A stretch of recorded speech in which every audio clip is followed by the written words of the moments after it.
And welcome back once again. As we said earlier, Rachel Dawsey is the director of the North Alabama Agriplex. I said that wrong earlier, so I apologize. But North Alabama Agriplex is something that had been in the works for a long time before it actually came about, wasn't it? Yes, ma'am. How long did it take to actually get established? Well, they were passed as a state agency by legislation in 2000, but that was after a lot of work went into that. Right. And then we started doing touring farms for kids. The board did then, and this year we just had our 15th annual touring farms for kids. Okay, and that's at the Pine Heart Farm, right? Well, no, it's actually the Agriplex does that, and usually often we do visit the farm, but we go to different agriculture sites throughout the community. Okay. And then our Heritage Center, our facility, was created in 2012.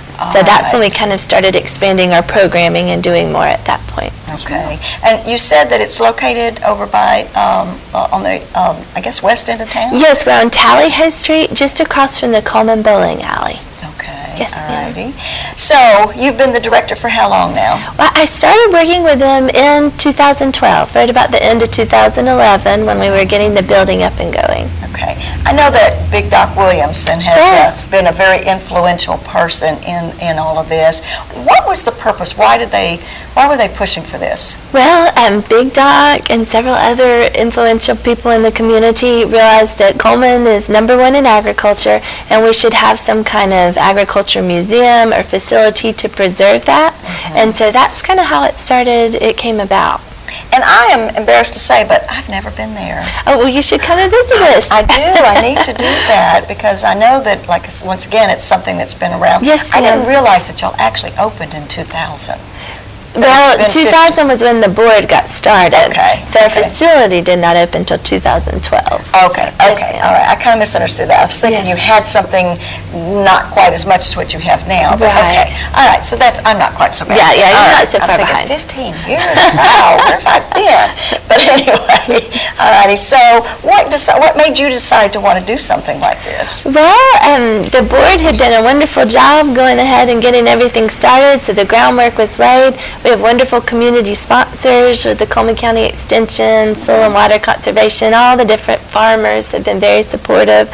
And so I just get to go and do the fun things. We get to have programs for kids and programs for adults. We focus on agriculture, but we also talk about our ecology around us. We talk about history. We do a lot of crafts. So we do a lot of different things that kind of are all about what farm life was like, and also about how we can continue to protect our environment. So is this something that is open to the general public, or do you have certain hours? We have certain hours. Our facility, it just matters when someone's there working. It used to be just me, but now we have AmeriCorps Vistas that are working with us. We have 4 full-time AmeriCorps Vistas, and then so the building's open a little bit more than it used to be. And then we're open for programs, and those are the main times that we're open. And we also do rentals of the facility, so there's a lot going on nowadays. Okay. Now, do you work closely with the school systems here in town? We do, yeah. This year we have expanded our offerings with the Junior Master Gardeners. So we just got a 3rd grade Junior Master Gardener class started at West Elementary. So all 6 classes last year. We had 1 hour a week. We would go and work with them.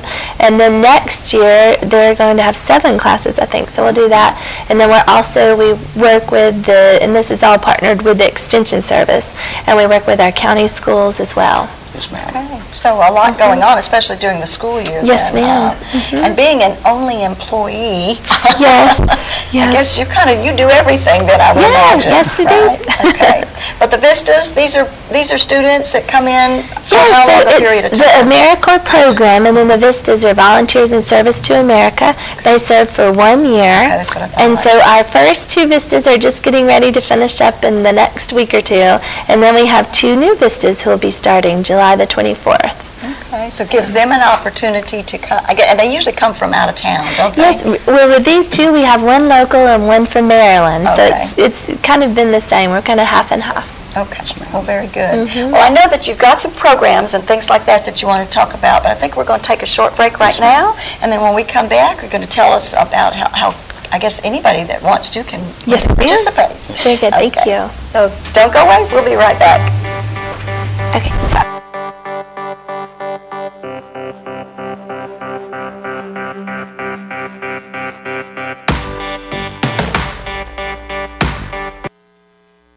Hi, I'm Jay Mullins with Premier Bank. And I'm Jacob Mullins. For more than 26 years, we've been providing friendly personal banking services to the citizens of Cullman and surrounding counties. We continue to provide new and improved services to our customers, and we even have a new look. So come by and see us at any of our 9 convenient locations. And remember, the same friendly personal service, and we're open on Saturdays.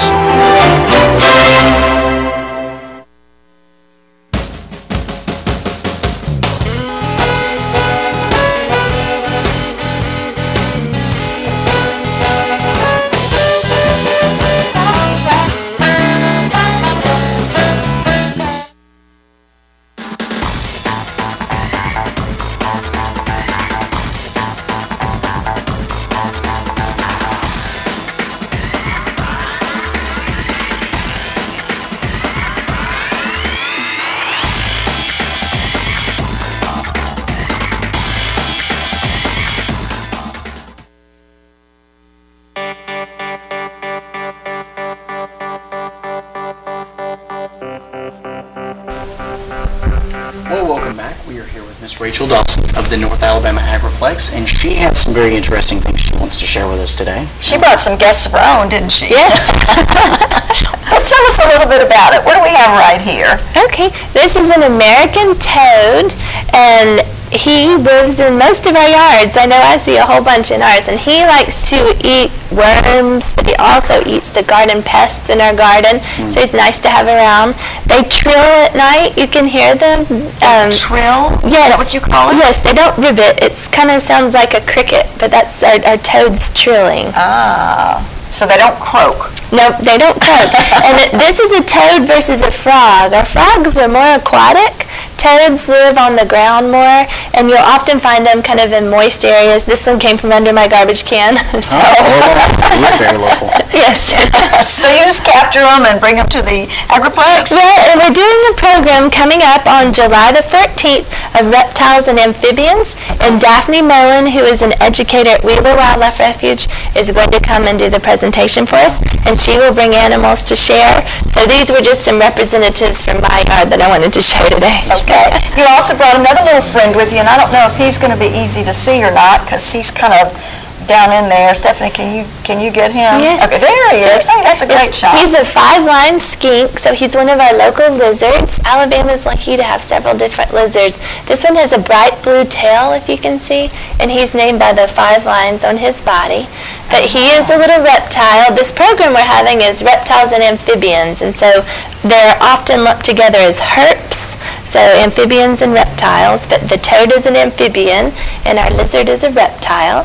So this program we're having on July 14th, we just wanted people to learn more about the reptiles and amphibians that live in their yard. A lot of people are very afraid of snakes and frogs, and they really are friends. And so, especially on farms, you know, rat snakes eat the rats in the fields, and so we're hoping to just promote reptiles and amphibians and to help people learn more about these friends that live in our yards. And they eat bugs, don't they? Like mosquitoes and Yes. I had something that eats spiders. Do you have anything that specifically? Well, toads probably would. Yeah, they eat small things, and in gardens, toads are what you want to have in your garden. A lot of people will put pots, little crack pots on their side to try to encourage toads to live in their garden. I think he's making his debut on TV, and he's doing an excellent job. Yes. He's saying, I want out, and I want to go visit you guys. So you haven't named them or anything? No, they'll get released again today. So. Oh, okay. Yeah, they definitely do better outdoors than in captivity, but it's fun to see them up close sometimes. I might save them for tomorrow. We have garden camp at the Agriplex, so I might save them till the morning so everybody can see them. Now, what would you feed them? Just bugs. Actually, I put a little grub in there for this guy, but he did not eat. When they're in captivity, they're not really ready to eat. But they would eat flies and worms and all those pesky caterpillars and things you might have in your garden. They would eat those. Yeah. So do people actually bring in frogs and things like that? Or gardens, or just naturally habitat? It just naturally happens, I think, because you have the pests in the garden, and then they're like moist areas, as I said. But if you did find one, you know, you could bring them in. But most of the time, it just happens. Okay. You have a couple of other events you want to talk about? Yeah. So this Saturday we have a Bugs and Slugs program for our farm kids. Bugs and Slugs. I like that. And we'll be looking at the different insects and other critters that live in our gardens and around our home. And that's this Saturday from 9 to 10:30 for kids ages 5 and up with an adult. And we do the Farm Kids Club every month, so that's just this month's topic. And then is there a cost for it is. It's $5 per child or $10 maximum per family. Okay. And then the reptiles and amphibians is $5 per family, but that can also be for adults. Now, do they get to hold reptiles? You know, I'm not sure what Miss Mullins will do. She might let people touch some. Some of our amphibians and reptiles are very small, and so probably won't have too much time to touch those. Right. But then we do have other larger ones. We have lots of turtles that live here. We have lots of snakes that live here. So, and we have salamanders, other amphibians, lots of different things. I'm not sure what she'll bring to show. I had a turtle in on my front sidewalk the other day. Oh, did you? Yes. Snapped a picture of it and everything, and then when I came back that afternoon, it was gone. So I don't know where it went. A lot of our aquatic turtles are moving around right now, laying eggs, and so you'll see a lot of them in June, maybe into July, that you usually would just see in the water. Right. Now, did you get a degree in this? I did. I went to Auburn, and I studied zoology. And you studied zoology. Yes, yes. And then I started gardening a bit more later, but yeah, definitely the animals, the insects are what come naturally to me. So. Okay, very good. Any other events? Yes, 2 more programs I want to plug. July 23rd, we're doing a hand embroidery class where everyone will get to make their own tea towel with embroidery. And Ashley and Emily Price are going to teach that, and they do a wonderful job with all kinds of handwork. So I'm excited that they're going to do that heritage skill for us. And then August the 4th, Arnold Kaler, who works with the Experiment Station, he's going to lead a class on fall gardens and cover crops and focus on cover cropping for the home garden. So he is an expert at cover crops. I'm excited that he's going to speak with us. That would be more of an adult class, right? Yes, that one is. Okay. Yes, ma'am. Yeah. So anybody that is interested in maybe planting a fall garden or needs a little help or whatever, that might be a good class for them to attend. Yes, and that one will be at 6 o'clock on August the 4th. Okay. Now, is there anything that is needed to these classes? We do like for you to register ahead of time so we know how many numbers for supplies. Our phone number is 256-297-1044, and all of this information you can find on our website, which is Agriplex.org, and we're also on Facebook under North Alabama Agriplex. So we try to have our upcoming programs and events on there. Very good. So just check you guys out. Please register. do, yes. Go attend some of these classes. Yes, we would love to have you. All right. Thank you, Rachel, for being here today. This has been great. Thank you for having me. Don't go away. We'll be back in just a minute.